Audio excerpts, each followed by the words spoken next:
Bonjour à tous et bienvenue sur le plateau de Face au territoire sur TV5 Monde. Vous le savez, nous sommes diffusés dans 200 pays en 22 langues. Mon invitée ce matin, c'est la présidente de l'Assemblée nationale. Elle est aussi députée des Yvelines. Bonjour Yaël Braun-Pivet. Merci d'être avec nous ce matin. De bon matin. Je sais que vous avez démarré votre vie déjà très tôt. On en parlera peut-être tout à l'heure. Voilà, vous êtes la présidente de l'Assemblée nationale. Cette émission est organisée en partenariat avec Ouest France, avec Nice Matin, avec 20 minutes, avec France Antilles, avec le magazine Le Point et le magazine Géostratégie. Yaël Braun-Pivet, vous êtes une présidente de l'Assemblée nationale, j'allais dire atypique, en tout cas très politique. On vous a vu sur beaucoup de fronts, vous êtes très souvent à l'étranger, vous êtes parti en Israël très vite quand le conflit est né, vous revenez d'Ukraine, on va en parler dans un instant avec Stéphane Vernet de Ouest France. J'ai vu l'autre jour que vous aviez reçu l'ensemble des présidentes des assemblées nationales du monde à l'hôtel de la C. Comment ça se fait que vous êtes devenue cette présidente si active? C'est l'époque qui veut ça? Quand on voit vos prédécesseurs, ce n'était pas le cas. Alors déjà, atypique, parce que je suis la première femme présidente de l'Assemblée, donc forcément c'est différent. Après, moi j'ai pour habitude de me donner à fond dans tout ce que je fais. Et donc là, je pense que l'Assemblée nationale et les Français méritent que l'Assemblée nationale et moi-même donnions la pleine mesure. Et effectivement, j'essaye d'être sur tous les fronts, le front diplomatique, parce que l'Assemblée nationale a un vrai rôle à jouer, et pas seulement la présidente de l'Assemblée. Vous êtes la deuxième ou la troisième personnalité de l'État? La quatrième. La quatrième. Mais il y a des groupes d'amitié. Il y a des sujets, je pose la question. Mais en fait, je trouve que... Il y a un sujet constitutionnel. Mais c'est effectivement, c'est un rôle important, un rôle institutionnel, un rôle important dans notre République. Moi, je pense qu'il faut, et les Français attendent cela de l'Assemblée, qu'elle joue pleinement son rôle. C'est là où siègent les représentants du peuple, c'est là où siègent, par la volonté des Français, l'ensemble des courants politiques qui sont présents dans notre pays. Donc à moi de faire vivre ce temple de la démocratie. Et donc c'est de la diplomatie, c'est de la culture, c'est l'Assemblée. Prédécesseurs avant un poste pareil, on les voit, on leur demande comment ils ont fait? Tout à fait, je les ai tous rencontrés lorsque je suis devenue présidente de l'Assemblée nationale pour voir un petit peu quelle avait été leur vision des choses. Ils sont très soutenants, certains avaient même fait une tribune quand c'était très turbulent à l'Assemblée pour me soutenir, mais tous me disent la même chose, c'est l'Assemblée la plus difficile à gérer depuis le début de la Ve République, et donc ils regardent ça avec intérêt, mais et avec satisfaction aussi, puisqu'ils voient que l'Assemblée tourne. C'est Yaël Braun-Pivet, la présidente de l'Assemblée nationale, qui est avec nous ce matin dans Face au territoire sur TV5 Monde. Dans un instant, Stéphane Vernet de Ouest France, notre partenaire, est sur ce plateau. Bonjour Stéphane Vernet, vous dirigez la rédaction de Ouest France à Paris et vous êtes rédacteur en chef délégué du premier quotidien francophone du monde. Tout à fait. Bonjour Cyril, bonjour Madame la Présidente. Bonjour. Moi, j'avais envie de vous parler de l'Ukraine. Vous étiez à Kiev et Odessa la semaine prochaine pour redire le soutien indéfectible de la France à l'Ukraine. Dans quel état d'esprit avez-vous trouvé vos interlocuteurs, le président ukrainien, le président de la Rada, Je les ai trouvés très concentrés, très déterminés à mener cette guerre et à conduire l'Ukraine à la victoire. Ils ont été très francs, très clairs, très ouverts aussi. J'ai pu rencontrer l'ensemble des présidents des groupes d'opposition aussi.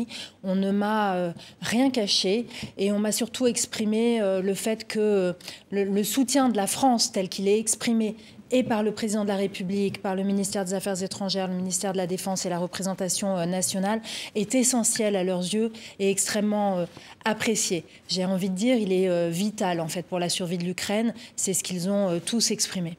Les mots, les paroles, les promesses comptent autant que les livraisons de munitions et d'armes dont les Ukrainiens ont besoin? Tout compte, vous savez. Tout compte. Ils ont besoin d'un soutien humain. Ils ont besoin d'un soutien politique, diplomatique, économique. Ils ont besoin qu'on continue cette politique de sanctions très claire vis-à-vis de la Russie. Ils ont besoin de justice aussi. J'ai rencontré le procureur général. Il y a des crimes de guerre qui ont été commis et qui sont commis aujourd'hui encore par Vladimir Poutine, près de 20 000 enfants qui ont été déportés en Russie. Donc ce besoin de justice reste très prégnant. Et évidemment, vous l'avez dit, des besoins de munitions, des besoins d'armes, des besoins de protection antiaérienne, d'éléments de déminage pour sécuriser le passage en mer Noire. Donc beaucoup d'attentes. Devant la Rada, le Parlement ukrainien, vous avez dit que la France, je vous cite, aidera l'Ukraine à renforcer son industrie de défense, tout comme elle contribuera bientôt à sa reconstruction. Bientôt, vraiment? Alors, on y contribue déjà à la reconstruction. Ça a du sens de reconstruire alors que les bombardements, le conflit Oui, ça continue. a du sens parce que les gens continuent à vivre et les gens ont besoin d'un abri, d'un toit sur leur tête. Les enfants ont besoin d'aller à l'école, on a besoin de se chauffer. Et donc, la France, mais d'autres pays évidemment, aident l'Ukraine à se reconstruire. Et les collectivités territoriales prennent leur part. À Odessa, c'est Marseille qui est très en soutien. Et il y a la région Île-de-France aussi est très mobilisée. C'est important qu'il y ait ces partenariats à tous les niveaux pour aider les Ukrainiens. Ils ont besoin parce que la vie continue. La vie continue pour eux. À la Rada, vous avez également dit que rien ne doit être exclu a priori dans ce conflit. Vous pensez à l'envoi de troupes au sol. Est-ce que les Ukrainiens le demandent? À ce jour, non. Ils ont besoin avant tout d'armes, de munitions, de formation et de personnes pour être en capacité aussi d'entretenir les armes que nous leur fournissons, typiquement les canons César dont ils saluent l'efficacité. Eh bien, ça s'entretient, ça se répare et là, ils ont besoin d'assistantes de notre part. Donc c'est plutôt de cela aujourd'hui dont on parle. Mais la situation est évolutive, on voit bien, c'est une guerre. La Russie ne faiblit pas et donc il faut effectivement être prêt à soutenir l'Ukraine jusqu'au bout. Alors, la Russie ne faiblit pas, vous venez de le dire. Vladimir Poutine a mis son pays en économie de guerre. En France, on en parle beaucoup, mais sans le faire. Est-ce que nous avons seulement les moyens financiers de réorienter l'économie de notre pays à un moment où les caisses de l'État sont très vides? Alors on le fait déjà en partie. Nos chaînes de production tournent à plein régime. On a accéléré les cadences, ce qui fait que pour produire maintenant certaines armes, eh bien, c'est 3 fois plus rapide qu'avant. On va pouvoir produire plus. Chacun fait un effort dans ses pays respectifs, l'Allemagne notamment. Il est important que ce soit un effort conjoint, mais il faut le faire puisqu'à un moment aussi où l'aide américaine a, quant à elle, faibli. Et il faut aussi, vous voyez, le soutien à l'Ukraine, ça passe aussi par une remobilisation de l'ensemble des alliés. C'est la raison pour laquelle nous avons écrit à notre homologue Johnson. C'est ce que j'avais évoqué. Est-ce qu'il vous a répondu pour débloquer les fameux 60 milliards de dollars? Il ne nous a pas répondu, mais on voit qu'il y a... en tout cas, le dialogue est ouvert. Le président Zelensky a des contacts, mon homologue également. Il faut faire le maximum pour que l'aide arrive. Yaël Braun-Pivet, quand vous avez vous faites parler de ça dans les radios, dans les télévisions, vous êtes à l'étranger, etc., est-ce que vous consultez le Quai d'Orsay, la présidence de la République, ou est-ce que vous avez une forme d'autonomie par rapport à ces sujets-là? Est-ce que vous, avant ça, est-ce que vous appelez? Un peu des deux. Le choix des déplacements... Vous ne pouvez pas poser de problème à la diplomatie française? C'est pas l'objectif. Oui, mais est-ce que vous pourriez le poser Non, je ne crois pas. Je ne crois pas parce que... L'opposition, par exemple, quand vous êtes allé en Israël, tout de suite soutenir l'État hébreu, etc. Est-ce que vous sentez un décalage après avec l'administration, la diplomatie, le Quai? Mais vous savez, on est fondé dans notre État de droit sur un régime de séparation des pouvoirs. Ça que je vous pose la question. Et donc, ni le président du Sénat, ni moi-même ne devons demander l'autorisation à quiconque pour travailler cette diplomatie parlementaire. En revanche, à partir du moment où nous décidons d'aller à tel ou tel endroit, de recevoir telle ou telle personne, nous sommes en liaison constante avec le ministère des Affaires étrangères et avec la présidence de la République. Et pour l'Ukraine, par exemple, il est évident que c'est un déplacement qui se fait et qui se prépare avec les équipes de la présidence, avec l'ambassadeur systématiquement. Mais c'est important parce que cette diplomatie, elle doit apporter quelque chose. Il n'est pas question d'avoir une action qui soit concurrente ou antagoniste. Elle est complémentaire, mais en même temps, moi, je représente l'Assemblée nationale. Je vais avec une délégation qui comporte des personnes membres de l'opposition, en l'occurrence Valérie Rabault, ma première vice-présidente membre du Parti socialiste. Donc c'est une autre façon de faire de la diplomatie et je peux vous dire qu'elle est très appréciée parce qu'elle se combine avec celle menée par le gouvernement et par la présidence de la République. Stéphane Vernet, Chaunuc est dessinateur et collaborateur de Ouest France, a une question à vous poser sous forme de dessin. C'est la tradition de cette émission. Yaël Braun-Pivet, on l'écoute, on le regarde. Yaël Braun-Pivet, Madame la Présidente, bonjour. En 2022, lors de votre élection historique à la présidence de l'Assemblée nationale, je vous avais dessiné, tel Bénur, tenant les rênes d'un attelage fougueux. En 2023, votre déplacement en Israël après le pogrom du 7 octobre vous a valu une vague d'insultes sur les réseaux sociaux et un tweet à caractère antisémite signé Jean-Luc Mélenchon. Alors vous voici prête à chanter le psaume des batailles. Nicolas Sarkozy, en son temps, y pensait en se rasant, et vous, du haut de votre perchoir rive gauche, lorgnez-vous sur la rive droite avec comme horizon l'Élysée 2027. Et on vous donnera le dessin. Ah, je l'adore. Alors, mais vous savez que le premier dessin de Chenu avec ce char est accroché dans mon bureau. Il est encadré parce que voilà, celui-là, je le trouve absolument sensationnel. Alors, est-ce que vous lorgnez sur l'autre rive? Non, pas du tout. Vous savez, moi, je suis juste à ma place aujourd'hui et j'essaye de faire au mieux la mission que m'ont confiée les Français et les parlementaires. Et croyez bien que ça m'occupe à plein temps. La une de Ouest France, Stéphane Vernet. Le déficit public divise le camp de la majorité présidentielle. Et nous repartons à Rennes, chez vous, puisque François-Xavier Lefranc, qui est président du directoire de Ouest France, a une question à poser à Yael Braun-Pivet, en duplex de Rennes, de la rédaction d'Ouest France. Bonjour Madame Braun-Pivet. Une entreprise dont l'activité porte atteinte aux droits fondamentaux des personnes doit-elle être condamnée? Prenons les réseaux sociaux. Chaque jour, des milliers de personnes sont insultées, diffamées, bafouées, menacées de mort même parfois, dans une impunité gravissime. Il y a quelques condamnations, mais il est très dur de faire passer le droit sur les réseaux sociaux. Nos sociétés ont accepté que ces réseaux ne soient pas responsables de ce qu'ils diffusent. Nous en paierons le prix, et il sera élevé. Mais en attendant, est-ce qu'on ne pourrait pas permettre la levée plus facile de l'anonymat, tout simplement pour que le droit puisse passer? Qu'attendons-nous? Les machines numériques sont-elles plus fortes que la démocratie?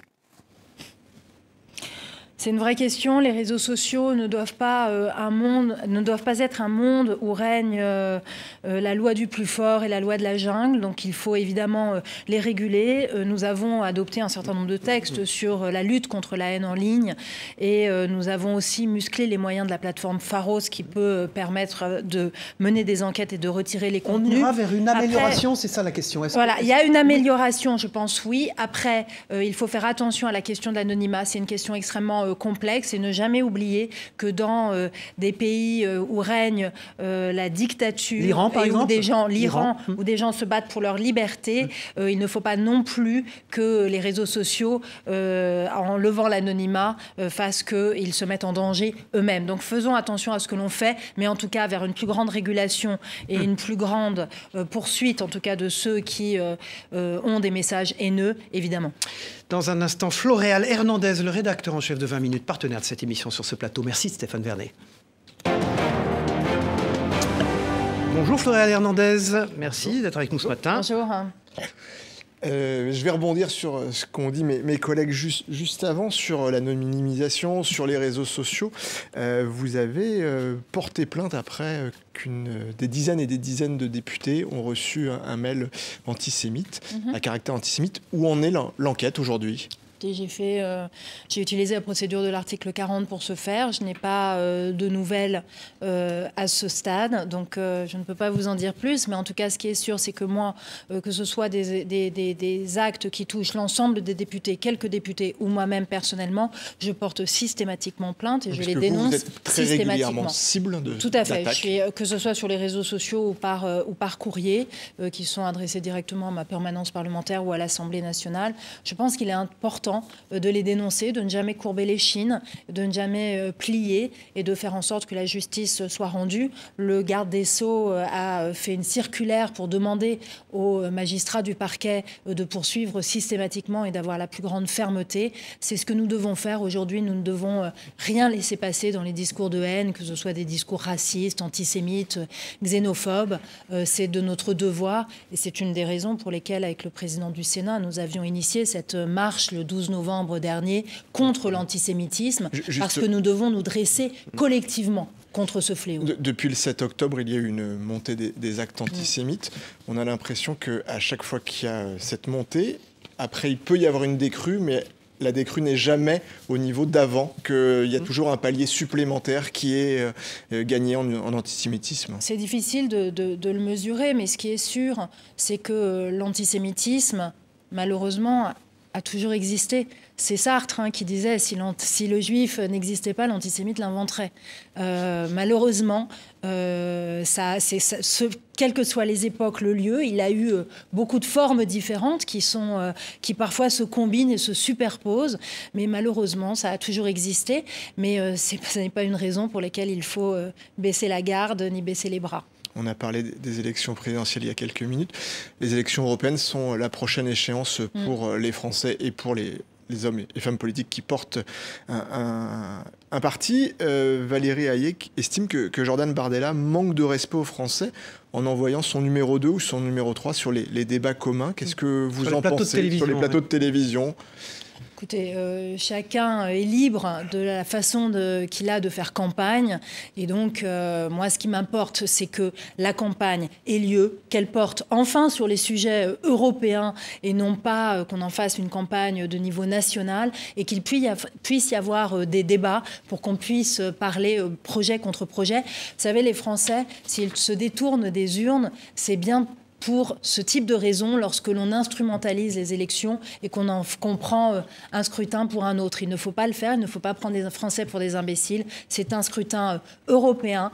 Nous savons à quel point l'Europe est important, les enjeux sont importants pour notre souveraineté, pour les combats que nous menons et les combats qui touchent les Français. Je peux penser à l'environnement, à notre souveraineté. Et donc, parlons Europe jusqu'au 9 juin. Avec 20 minutes, mobilisez sur ces élections européennes pour faire voter les jeunes. Exactement, oui, pour donner le plus d'informations. C'est fondamental. Dessus. On va regarder votre une, la une de 20 minutes.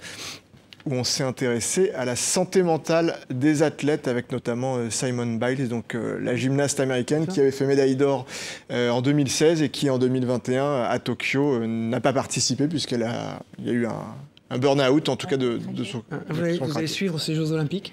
Oui, parce que je suis passionnée par le sport. Alors, quel sport vous pratiquez ? Alors, moi, je pratique la natation. Je nage toutes les semaines. Vous êtes raccord avec la une. Voilà. 20 minutes. Et puis, j'aime le vélo, j'aime la voile. En fait, pour tout vous dire, j'aime les sports qui me permettent de me vider la tête. Et ça, on peut comprendre. Et donc, et si possible, en famille, avec une partie de mes enfants, si possible. Vous avez combien d'enfants ? J'ai 5 enfants. Voilà. Donc, j'en trouve toujours un qui est mis à contribution pour m'accompagner. Voilà, c'est Yael Braun-Pivet, vous l'avez compris, qui est notre invité ce matin dans Face au territoire. Merci Floréal Hernandez, rédacteur en chef de 20 minutes. Dans un instant, Denis Caro, tout juste arrivé de Nice, tout juste. Bonjour Denis Caro, vous avez pris un vol à 6h du matin et vous êtes miraculeusement sur ce plateau en direct. Merci d'être avec nous. Vous dirigez les rédactions du groupe Nice Matin, c'est-à-dire Var Matin et Monaco Matin également. Bonjour Yael Braun-Pivet. Gabriel Attal a inauguré hier la nouvelle formule des questions au gouvernement. Il est désormais seul pendant 45 minutes face aux députés. Est-ce que vous avez été convaincu par l'exercice hier ? Et par Gabriel Attal. Alors d'abord, moi, pour replacer un petit peu les choses dans leur contexte, les questions au gouvernement, c'est un des actes central de la vie parlementaire et c'est un des actes centraux du contrôle qu'effectue le Parlement, à travers ses députés, du gouvernement. C'est vraiment une mission essentielle qui nous est conférée par la Constitution. L'exercice avant avait lieu le mardi sur une durée qui était très importante et qui était trop longue. Donc j'ai, avec les présidents de groupe, décidé de revenir à 2 séances et j'avais dès le départ imaginé cette séance spéciale question Premier ministre. Et donc Gabriel Attal a souhaité l'essayer, donc nous sommes dans une phase d'expérimentation. Hier, c'était la première séance. Moi, j'ai trouvé ça plutôt bien. J'ai trouvé ça plutôt bien, j'ai trouvé ça dynamique, j'ai trouvé ça plus politique et donc ça crée une séance différente de celle de la veille et il y avait plus d'affluence dans l'hémicycle. Donc je trouve que c'est une bonne première. Il n'y a pas le risque que les questions soient un petit peu moins précises que quand un ministre en charge d'un portefeuille précis répond ? Alors justement, en fait, c'est pour ça qu'on a deux séances et que c'est 2 séances différenciées. Le mardi après-midi à 15h, nous conservons le même format et donc là, les députés peuvent poser des questions plus précises au ministre. Nous avons aussi ce qu'on appelle des questions orales sans débat, et ça a lieu tous les mois à l'Assemblée nationale. C'est un autre format, mais là, je trouve que c'est intéressant d'avoir un nouveau format plus politique où les groupes peuvent directement interpeller le Premier ministre. C'est plus politique, c'est moins technique, mais je trouve que ça a son intérêt et c'est complémentaire avec la séance du mardi. Donc, nous allons regarder. Moi, vous savez, j'ai pas de tabou, je suis pragmatique, j'essaye. On regarde ce que ça donne. Donc si ça marche, ça sera pérennisé. Si ça marche et si les présidents de groupe sont majoritairement satisfaits, ça sera pérennisé. Si on voit qu'il y a une insatisfaction et que ça ne convainc personne, eh bien, nous reviendrons à une autre formule. Mais franchement, moi, je trouve que c'est bien. Je propose, on essaye, on évalue, on décide. Ça me semble être de bonnes méthodes. On pourrait utiliser ce type de méthode pour d'autres sujets. Alors, un autre sujet, Emmanuel Macron avait promis avant son élection en 2017 d'introduire une dose de proportionnelle aux législatives. Il est temps aujourd'hui d'honorer cette promesse. Oui, je le crois. Je le crois parce que ça fait partie des promesses qui permettraient de procéder à ce fameux renouveau démocratique. Il y a eu un précédent à l'Assemblée nationale. Appel. En 86. Tout à fait. Jacques Chirac était Premier ministre, Jacques Chaban-Delmas était votre prédécesseur, et il y avait le Front National représenté, c'était Jean-Marie Le Pen, le président de groupe. Tout à fait. L'exemple de 86 est significatif. C'était une proportionnelle intégrale. Et ça n'a pas convaincu puisque dès le scrutin ultérieur, nous sommes revenus à un scrutin majoritaire total. Le scrutin proportionnel a permis l'entrée du Rassemblement national à l'Assemblée nationale. Vous noterez qu'aujourd'hui, le scrutin majoritaire a permis au Rassemblement national d'être présent à l'Assemblée nationale et d'être très nombreux. C'est une dose. Donc moi, ce que je propose, c'est d'être moins radical qu'en 86. C'est une dose de proportionnelle.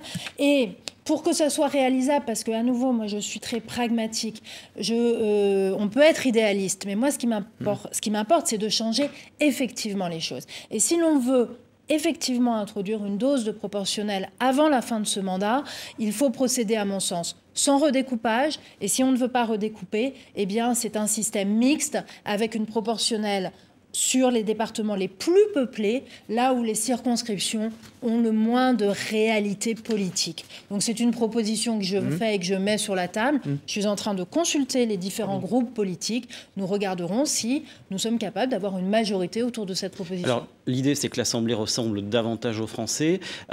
Certains députés considèrent que la fin du cumul des mandats a éloigné l'Assemblée des préoccupations des Français. Vous faites partie de ceux qui sont opposés à la remise en cause des règles de non-cumul. Oui, je trouve que ce retour en arrière n'est pas une bonne chose et que les députés, pour être en contact avec le terrain, n'ont pas besoin d'exercer un mandat exécutif local qui soit différent du mandat qu'ils exercent à l'Assemblée nationale. Et puis je pense... C'est quoi, c'est la charge de travail qui est en cause aussi? Leur charge de travail. La charge de travail, moi je pense, et nos concitoyens, je crois, attendent des députés qui soient à plein temps consacrés à leur mandat de parlementaire. Mais vous savez, les députés aujourd'hui peuvent exercer des mandats locaux. Hier soir, moi j'ai passé ma soirée au conseil municipal du Vésinet dans les Yvelines parce que je suis élue municipale. Je n'ai pas besoin d'être maire pour pouvoir être au conseil municipal. Mais en revanche, le sujet du lien des députés avec le territoire est important et j'ai lancé à l'Assemblée nationale la semaine dernière une mission d'information, conférence des présidents, pour justement s'interroger au rôle local du député, à la place qu'il doit avoir sur un territoire. Donc c'est un sujet important. Donc c'est une bonne question, mais je pense que le retour du cumul de mandats est une mauvaise réponse à cette bonne question. Hier, vous avez rappelé à l'ordre dans un communiqué le député Renaissance Quentin Bataillon, après son passage dans l'émission de Cyril Hanouna sur C8, il a clairement dérapé. Écoutez, moi, je demande... La polémique a enflé depuis, d'ailleurs. La polémique enfle, je le comprends.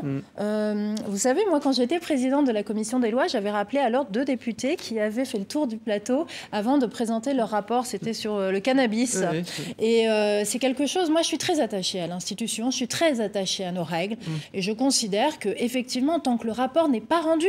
Le rapport n'est pas encore rédigé ni rendu. Il faut avoir une certaine réserve. Il n'y a pas uniquement cette question. Il y a le fait aussi qu'il est sur le plateau de quelqu'un qui a été auditionné quelques jours auparavant. Dans sa commission. Dans sa commission, oui, c'est problématique. Mais d'une manière générale, la question de C'est la raison pour laquelle j'ai fait ce rappel à l'ordre qui me semblait être indispensable. La question de Caro et même va presque plus loin. Est-ce qu'on peut aller dans toutes les émissions de télévision quand on est un élu du peuple ou pas?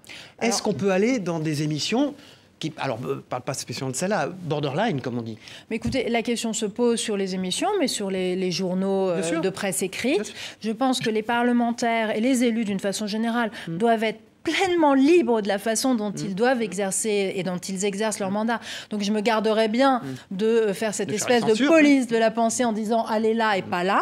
Et après, chacun fait comme il le souhaite. Moi, pour vous dire à titre personnel, j'estime que je dois aller et que je peux aller partout. Je ne suis jamais allée sur cette émission, mais je pense qu'il faut aller partout parce qu'il faut parler à tous les Français, quels que soient les choix qu'ils font dans leur lecture ou dans les émissions de télé qu'ils regardent. Il doit démissionner, Quentin Bataillon? Je ne le crois pas parce que, vous savez, les auditions sont terminées. Donc les travaux de la commission d'enquête sont achevés. Nous sommes maintenant à la phase du rapport. C'est pour ça que moi, je l'ai rappelé à une stricte neutralité. J'espère et je compte sur le fait qu'il s'y tienne. Vous l'avez eu au téléphone? Bien sûr, je l'ai eu. Vous l'avez sermonné? Vous l'avez sermonné? Écoutez, nos conversations ne regardent que nous, mais en tout cas, j'ai fait un communiqué de presse très clair à cet égard. La une de Nice Matin, l'incompréhension. On revient sur l'affaire de la disparition du petit Émile avec de nouveaux éléments, notamment de notre reporter Grégory Leclerc. Et oui, c'est dans votre région. C'est pas très loin. Voilà. Merci Denis Caro, directeur des rédactions du groupe Nice Matin. Dans un instant, Armelle Le Goff, directrice adjointe de la rédaction du Monde, est sur ce plateau. Merci. Voilà, c'est le point, bien sûr. Vous aviez corrigé vous-même, Armelle Le Goff. Oui. Bonjour. Bonjour, je me sens moins sale. Ah oui, mais vous verrez, il y a encore... Et ça progressera dans la parité au fur et à mesure que l'émission avance. Exactement. Le dérapage des comptes publics va nécessiter un certain nombre de réformes et d'économies. Quelles seraient d'après vous les pistes à privilégier? On est en plein débat sur le sujet actuellement. Oui, c'est un débat qui nous préoccupe beaucoup et c'est parce qu'il est d'importance et le budget de la France doit préoccuper l'ensemble des Français. Donc c'est bien qu'on ait ce débat et c'est bien que les Français aient cette conscience-là de ce qui se passe autour de nos finances publiques.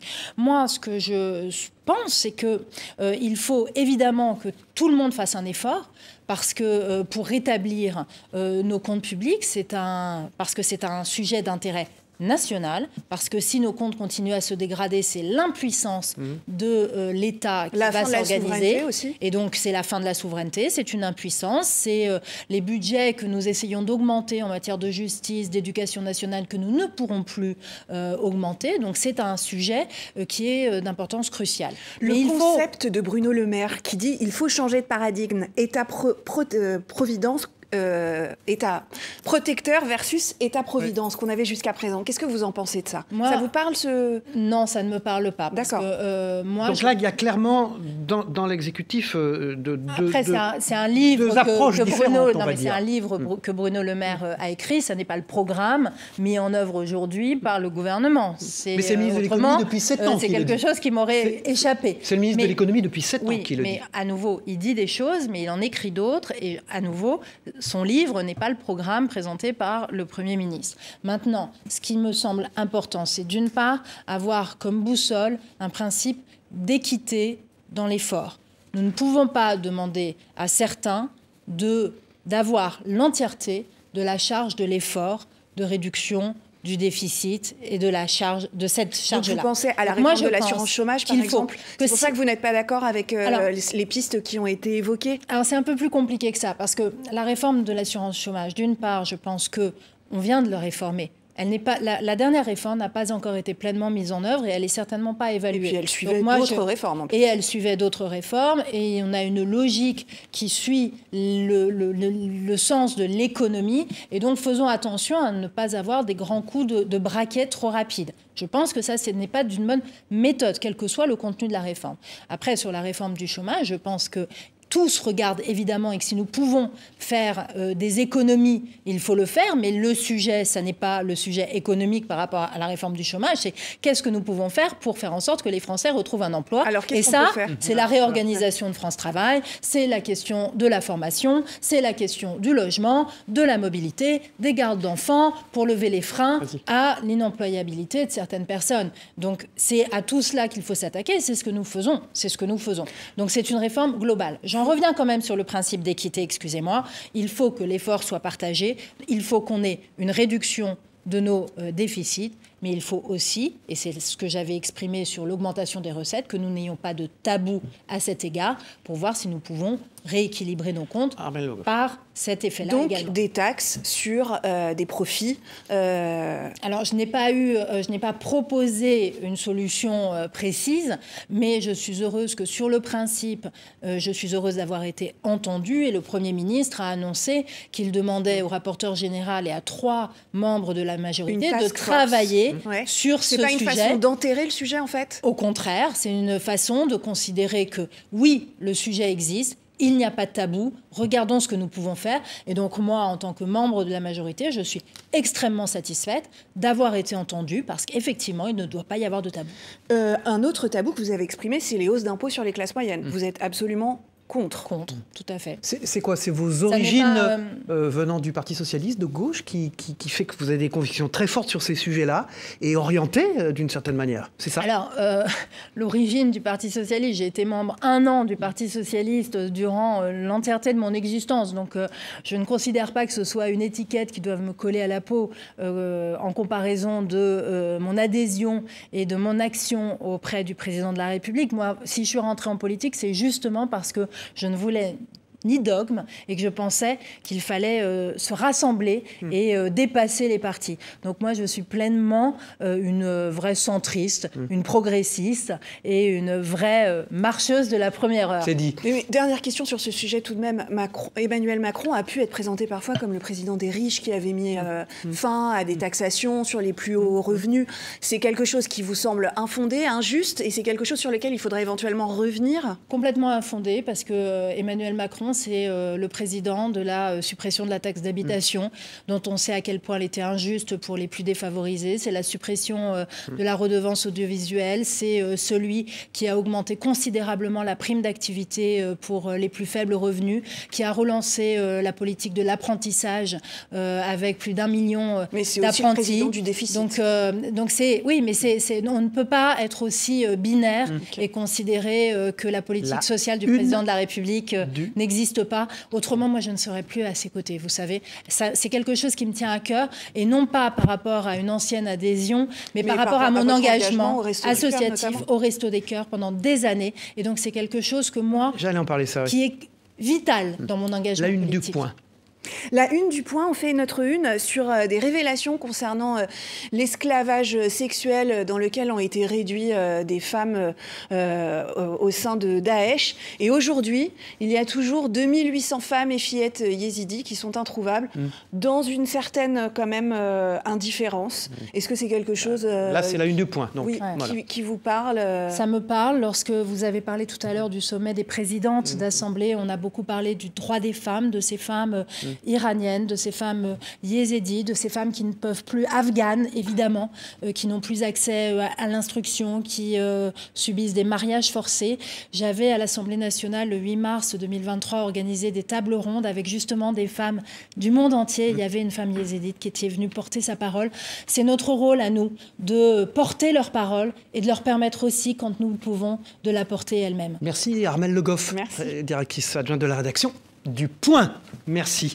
Dans un instant, nous partons pour les Antilles. Yael Braun-Pivet est notre invitée ce matin dans Face au territoire sur TV5 Monde.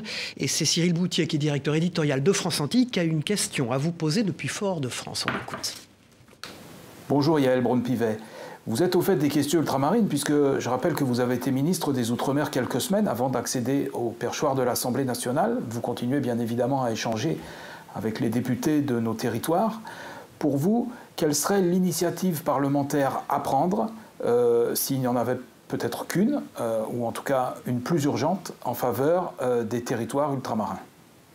Le réflexe outre-mer, moi je plaide depuis que je suis présidente de l'Assemblée nationale pour que, à chaque texte de loi que nous examinions, nous pensions systématiquement à son application dans les Outre-mer, à avoir des dispositions spécifiques qui correspondent à chaque territoire, parce que chaque territoire est différent. C'est très important, et donc le réflexe Outre-mer pour prévoir des dispositions sur le logement, sur l'environnement, sur l'urbanisme, qui correspondent à leurs besoins et à leur territoire. Merci Armelle Le Goff, directrice adjointe de la rédaction du Point. Dans un instant, Tom Benoît de Géostratégie sur ce plateau.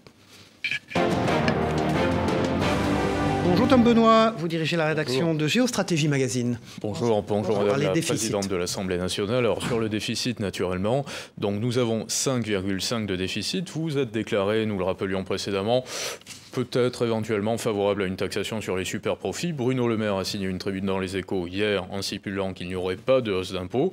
Donc il y a un discours, Gabriel Attal lui dit qu'il n'a pas de dogme en la matière. Est-ce que vous ne craignez pas d'envoyer un signal pour les gros déposants ou, devrais-je dire même, les grands groupes? On sait que le CAC 40, c'est 5 sociétés qui font 86% du chiffre, qui vont peut-être quitter le pays.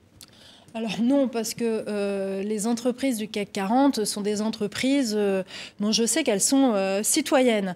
Vous savez, on a beaucoup travaillé sur la loi, avec la loi Pacte notamment, sur la responsabilité sociale des entreprises.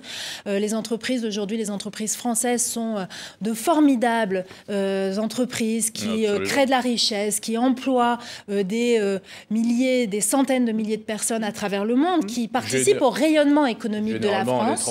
Principalement. Mais, tout à fait. Moi, vous savez, j'ai habité à l'étranger longtemps parce que mon mari travaillait pour une entreprise française à l'étranger. Et donc, j'ai une conscience aiguë de la valeur de ces entreprises. En revanche, lorsque je demande à ce que l'effort soit partagé, je pense que ces entreprises sont tout à fait conscientes qu'il y a un souci, un besoin d'équité, et que ce sentiment d'équité, il doit être ressenti par tous. Et donc moi, je ne doute pas que nos entreprises sont prêtes à regarder à nos côtés la meilleure façon de faire en sorte de rééquilibrer nos finances publiques. Après, moi, je n'ai à nouveau rien proposé. Je dis simplement, il ne faut pas qu'il y ait de dogme, il ne faut pas qu'il y ait de tabou. Regardons tout cela, mais regardons-le ensemble, en dialoguant. Moi, je fais toujours confiance à l'intelligence collective. Alors, très précisément par rapport à la dette publique, je le rappelle régulièrement, on a 3 000 milliards de dettes, on a 52% de dette extérieure, il y a des prêteurs qui sont chinois, américains. La Banque Centrale Européenne a acheté énormément de la dette ces dernières années, depuis les années 2010. Si elle était amenée à le faire à nouveau, est-ce qu'il n'y aurait pas des tensions? Et est-ce que vous avez évoqué le sujet avec nos voisins allemands, par exemple, qui n'ont presque pas de problème d'endettement? Ils ont 65% d'endettement par rapport à leur PIB.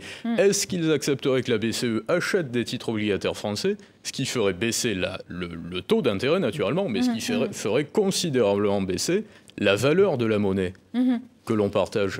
Écoutez, moi je pense que tout se discute, et singulièrement avec nos amis allemands. Moi je suis très proche de mon homologue du Bundestag, mais bien sûr, et j'aurai une réunion avec nos partenaires allemands en juin à l'Assemblée nationale. Donc pour le moment, nous n'en avons pas parlé, mais je pense en tout cas, et vous avez raison, qu'il ne s'agirait pas de déstabiliser nos équilibres. Donc c'est la raison pour laquelle moi je n'ai à ce jour rien proposé de précis, mais je pense que tous doivent se regarder. C'est un impératif de finances publiques, justement. Le taux d'intérêt, justement, auquel la France emprunte se situe à 2,8. Il est monté en flèche à 2,94, donc 14 points d'écart, 0,14. Fitch a déclaré qu'il ne jugeait pas crédible la politique du gouvernement actuel que vous représentez, si je puis dire. Non, je ne représente pas le gouvernement, je suis désolée. Auquel vous êtes associé par rapport à votre parti, Renaissance. Mais mettons, si la note était abaissée de la France par Fitch et par les autres agences de notation, est-ce que ça amènerait des différences de stratégie par rapport au gouvernement ou à l'Assemblée? C'est important de regarder cela et de conserver la confiance des agences et la confiance des investisseurs. Mais à nouveau, c'est la raison pour laquelle il faut qu'on présente quelque chose de crédible sur nos finances publiques. Et c'est pour ça qu'à mon sens, il faut regarder toutes les sources d'économie et toutes les sources de recettes, et que c'est ainsi qu'on aura quelque chose de crédible. On ne peut pas avoir simplement des sources d'économie pour avoir quelque chose qui paraisse cohérent. Le problème de la dette est devenu un problème qui préoccupe les Français. Mais c'est bien. Alors que longtemps, c'était des problèmes qui paraissaient moins importants que les problèmes sociaux immédiats, etc. Parce qu'il impacte les générations futures. Géostratégie Magazine, je le sais, est très attentif à ces questions de dette. C'est devenu un vrai débat. Les Français sont inquiets. Mais je trouve ça bien, pas qu'ils soient inquiets, mais qu'ils soient conscients, préoccupés de cette question de la dette qui a été considérablement aggravée par la crise Covid, par la crise en Ukraine, par le soutien aujourd'hui que nous devons apporter aux Ukrainiens, mais surtout par la hausse des prix de l'énergie causée par l'agression russe. Ne nous trompons pas de débat. Donc oui, c'est bien que ce soit un sujet qui concerne les Français. Maintenant, il faut le regarder en face. Évidemment, on le sait tous, et vous le premier, que la meilleure réponse pour rétablir nos finances publiques, c'est de la croissance, c'est de la création d'emplois. Oui. Et c'est pour ça qu'il ne faut pas perdre la confiance des investisseurs. On a la dépense éventuellement publique la plus élevée de l'Union européenne et des pays de l'OCDE. Oui. Pardon, il faut avancer. Et cette dépense publique, c'est les dépenses sociales, mais c'est aussi les collectivités territoriales et l'État central, c'est tout qu'il faut regarder. Bien sûr. La une de Géostratégie qui s'intéresse d'ailleurs de près à ça. Justement, au sujet monétaire, que se produirait-il si la France quittait l'euro, de gré ou de force, si je puis dire. Et je salue un homme brillantissime qui a contribué à ce numéro, qui a été président du FMI, de la Banque de France, Jacques Delarosière, qui a 94 ans, et qui est très investi sur les questions monétaires, qui a été reçu d'ailleurs par la Banque Centrale Européenne très récemment. Oui, je sais qu'il collabore régulièrement avec vous. Tom Benoît, directeur de la rédaction de Géostratégie Magazine, qui appartient au groupe Lafon Presse. Merci Démette Korkmaz, journaliste à la rédaction de TV5 Monde International, est présente sur ce plateau dans un instant. Bonjour Démette Korkmaz, on va partir évidemment du côté de Gaza et de cette guerre terrible. Le média Disclose a révélé que la France avait exporté depuis le début de la guerre à Gaza 100 000 pièces qui sont nécessaires à la fabrication des fusils mitrailleurs. Sébastien Lecornu a répondu disant que ces pièces étaient destinées à la réexportation à partir d'Israël dans un pays tiers. Est-ce que vous estimez que c'est crédible comme réponse ? Écoutez, je ne peux pas commenter les propos du ministre de la Défense. Ce qui est sûr, et c'est ce que nous sommes en train de créer à l'Assemblée nationale, c'est qu'il faut qu'on ait un regard sur ces questions d'exportation d'armes. Et nous sommes en train, en ce moment, j'ai procédé aux nominations hier, de créer à l'Assemblée nationale et au Sénat une commission parlementaire qui aura ce regard sur la question des exportations d'armes, parce qu'on voit que c'est un sujet qui revient régulièrement dans le débat public et c'est important que le Parlement puisse avoir un degré d'information suffisant sur ces sujets. Quel est le rôle d'ailleurs de ces commissions parlementaires qui mènent des auditions, mais il n'y a pas... Quel pouvoir elles ont réel Alors, ça, la question. Elles ont un pouvoir certain, c'est comme la délégation parlementaire au renseignement à laquelle j'ai appartenu pendant 5 ans. Ce sont des commissions déjà biparitaires, Sénat, Assemblée nationale, et ça c'est formidable parce que c'est le Parlement dans son ensemble. Ce sont des commissions de haut niveau puisqu'elles réunissent des présidents de commissions en général, commission de la Défense, commission des lois pour la DPR, donc ça aussi c'est important. Commissions qui se réunissent à huis clos, qui sont soumises au secret défense, dans lesquelles les parlementaires font abstraction de leur couleur politique. Là, et ils le font. Et ils le font. Moi, je l'ai vécu pendant 5 ans. Ils le font vraiment. Même LFI. C'est l'intérêt général. Chaque fois, alors LFI n'en fait pas partie de la DPR et ne fera pas partie de cette commission. Si LFI faisait partie de ça... J'attendrai cela de leur part, parce que ce sont des sujets importants pour lesquels, en plus, nous avons besoin d'avoir la confiance des partenaires avec lesquels nous travaillons. Je voudrais continuer sur Gaza. Il y a plusieurs pays européens, notamment, qui ont stoppé leur vente d'armes à Israël. Pourquoi est-ce que la France n'arrive pas à franchir ce pas ? Moi, je crois que ce qui est important, c'est de voir que, enfin, on a une communauté internationale qui a réussi à se mettre d'accord sur le vote d'une résolution à l'ONU. Je trouve que, on voyait... Sur la question des armes, est-ce que la France doit aussi, symboliquement, montrer qu'elle est contre la situation humanitaire qui est désastreuse, contre un territoire qui est complètement ravagé ? Elle l'est. La situation est catastrophique à Gaza. On le voit tous. On ne peut être tous que... j'ai envie de... traumatisés par les images qu'on voit. On les voit et les chiffres. Et c'est...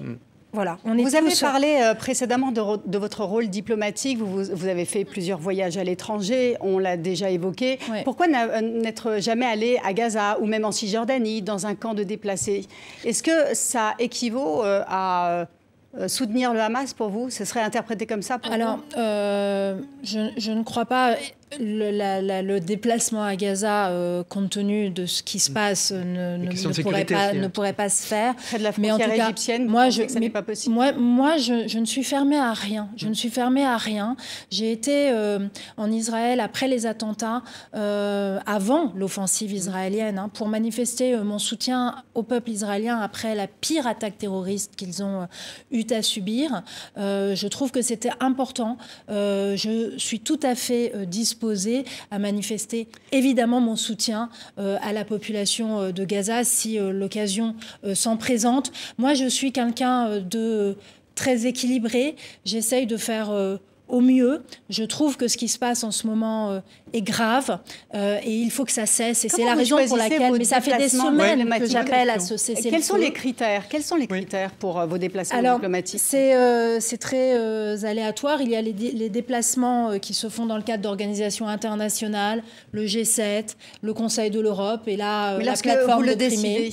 Mais lorsque vous le décidez, et quand vous, je en le tant que décide, présidente de l'Assemblée nationale, parce que je sens qu'il y a un événement qui appelle l'intervention et l'appui de la France. C'est le cas avec l'Ukraine, ça a été le cas avec la Moldavie, que je souhaitais soutenir dans son processus d'adhésion à l'Union européenne. Là, c'est le cas en Israël, où je n'étais pas allée du tout, mais il m'a semblé qu'après les attentats, ils avaient besoin de cette solidarité internationale. Donc, voilà, il n'y a pas de ligne. En parlant de représentation, les Palestiniens ont lancé une procédure à New York hier pour devenir membre à part entière de l'ONU. Est-ce que la France doit appuyer cette demande? Alors, si tant est que ça corresponde aux critères d'adhésion, pourquoi pas? Moi, je réfléchis beaucoup en ce moment et à l'Assemblée nationale, nous essayons de voir ce que nous pouvons faire aussi pour contribuer à une solution de paix, une solution à 2 États.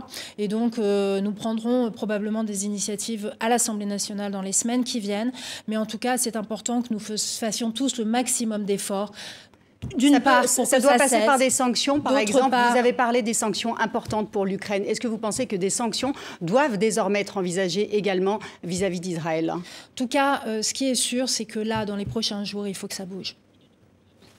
Merci. Merci. Demet Korkmaz, vous êtes journaliste à la rédaction internationale de TV5 Monde. Notre invitée ce matin, c'est Yaël Braun-Pivet, la présidente de l'Assemblée nationale. Vous êtes députée des Yvelines. Et figurez-vous que nous avons ce matin reçu une question de TV78, qui est une chaîne partenaire de notre émission.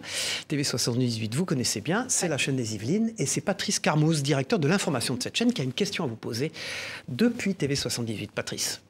Si on prend le gouvernement, tous les ministères régaliens sont tenus par des hommes. Et quand une femme est nommée première ministre, comme Elisabeth Borne, c'est qu'elle a affaire à une situation extrêmement compliquée, voire impossible, comme celle de la majorité relative. Et je me dis que pour la succession d'Emmanuel Macron dans le camp présidentiel, est-ce que vous ne seriez pas, vous, la candidate naturelle de la majorité présidentielle?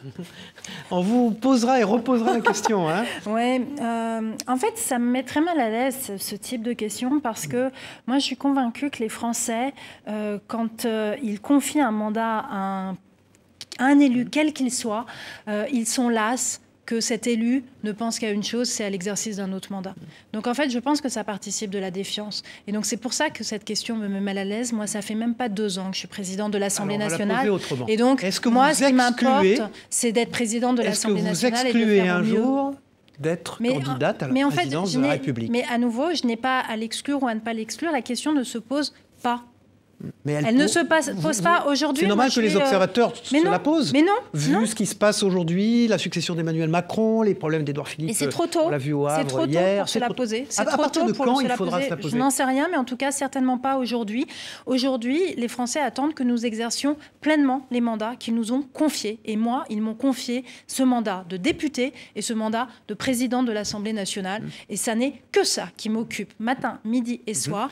Et alors, on me reproche de faire peut-être trop de choses pour l'Assemblée. Moi, je sais que je ne ferai jamais trop de choses pour l'Assemblée nationale. Il faut que l'Assemblée retrouve sa place au sein de notre démocratie et dans le cœur des Français. Et c'est à ça que je m'emploie. Vous êtes une personnalité importante de la majorité. Vous êtes la présidente de l'Assemblée nationale.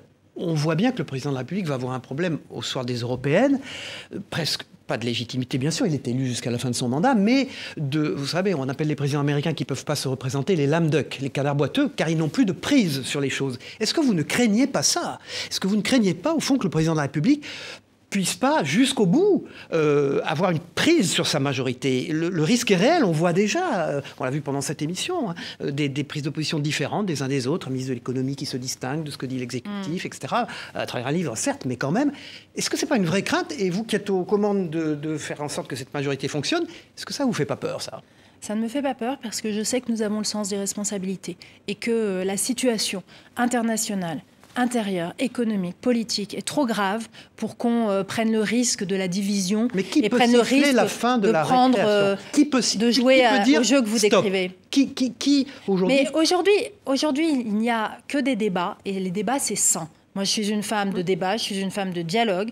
Après, ce qui est important, c'est que nous puissions marcher ensemble lorsque les décisions sont prises. Et c'est ce que nous faisons systématiquement.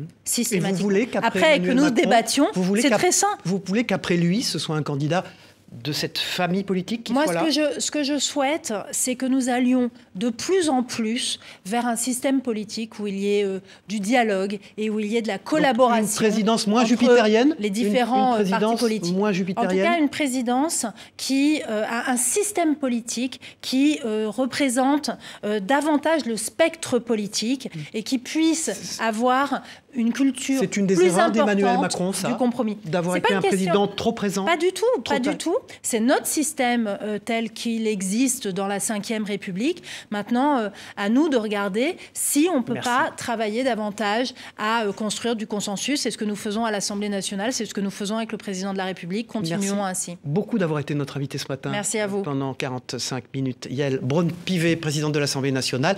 La semaine prochaine, nous recevrons Ségolène Royal à votre place. Vous voyez que les femmes se succèdent sur ce plateau. Merci, les programmes continuent sur TV5 Monde. Au revoir à tous.